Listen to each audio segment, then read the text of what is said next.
Salut, c'est Michel.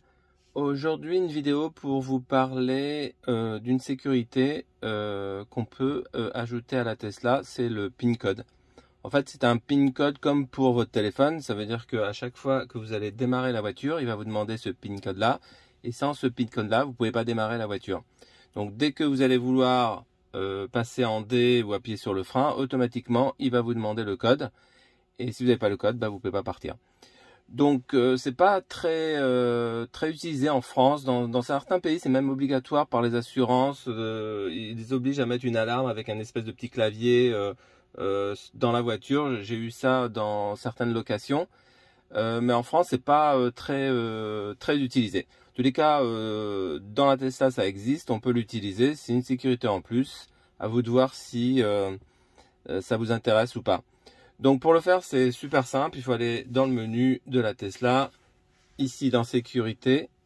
Et dans sécurité, si vous descendez, vous avez PIN pour la conduite et PIN pour la boîte à gants. Alors PIN pour la conduite, c'est pour la conduite, et PIN pour la boîte à gants, c'est mettre un PIN pour qu'on ne puisse pas ouvrir la boîte à gants sans le PIN, qui sont deux PIN complètement différents. Pour activer le PIN de la conduite, c'est simple.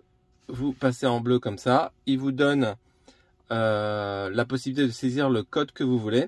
En plus, cette fenêtre avec le code, elle bouge tout le temps pour justement qu'il n'y ait pas de traces de doigts qu'on pourrait détecter sur quoi vous appuyez, même si on ne peut pas détecter l'ordre quand même. Mais en tous les cas, cette fenêtre, elle bouge, elle est là, là, là. Vous verrez qu'elle bouge. Donc là, vous mettez le code que vous voulez. Donc on va mettre ici 1, 2, 3, 4. Donc c'est 4 digits. Et voilà, c'est tout. À partir de ce moment-là, le code est actif. Donc là, si j'appuie sur le frein, par exemple, tac, il me demande le code, sinon je peux pas démarrer. Si j'essaie de fermer, ok, je suis à nouveau là, mais dès que j'essaye de passer en D ou dès que j'appuie sur le frein, il demande le code. Donc il suffit ensuite de taper votre code. Et là, à partir de ce moment-là, je peux appuyer sur le frein et passer en D. Voilà, c'est aussi simple que ça. Maintenant, pour enlever le code PIN, c'est exactement comme on a fait pour le mettre. Donc on va dans sécurité, on descend, on le met en gris. Évidemment, pour le désactiver, il faut le code. Donc 1, 2, 3, 4. Et voilà, il est en gris. Et là, le code PIN est enlevé. Quoi d'autre sur le code PIN? Oui, si vous oubliez évidemment le code PIN, il est prévu quelque chose. Ici, vous voyez, c'est écrit « Entrez les identifiants de votre compte Tesla ». Donc, si vous avez oublié votre PIN et que vous êtes bloqué, vous pouvez appuyer là. Donc là, il vous demande l'email de votre compte Tesla, donc celui que vous avez utilisé pour l'application ou sur le site web Tesla, avec le mot de passe. Et ensuite, il vous envoie par email le code PIN pour débloquer votre voiture. Si vous êtes vraiment bloqué, il y a un autre moyen de débloquer la voiture, c'est avec l'application. Vous pouvez faire comme si vous donniez la main à distance à quelqu'un. Et donc là, il n'y a plus, à partir du moment où vous validez à partir de l'applicatif Tesla de votre téléphone, il n'y a plus de code PIN nécessaire pour le faire. Donc c'est un moyen de débloquer en urgence plutôt que d'attendre l'email, etc. Donc si vous avez besoin de conduire, tout de suite.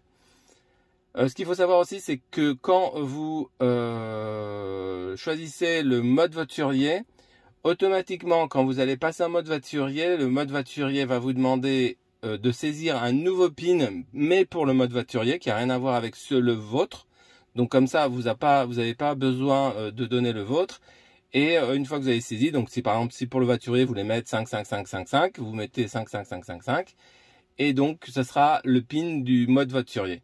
Et ensuite, quand vous reveniez à votre profil à vous, il vous demandera le code de conduite et puis le code de voiturier. Là, il faudra remettre 1, 2, 3, 4.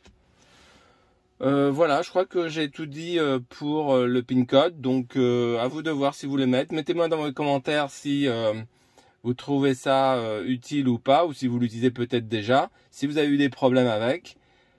Voilà, c'est tout. Je vous remercie d'avoir suivi. N'hésitez pas à vous abonner à ma chaîne. Je publie pas régulièrement.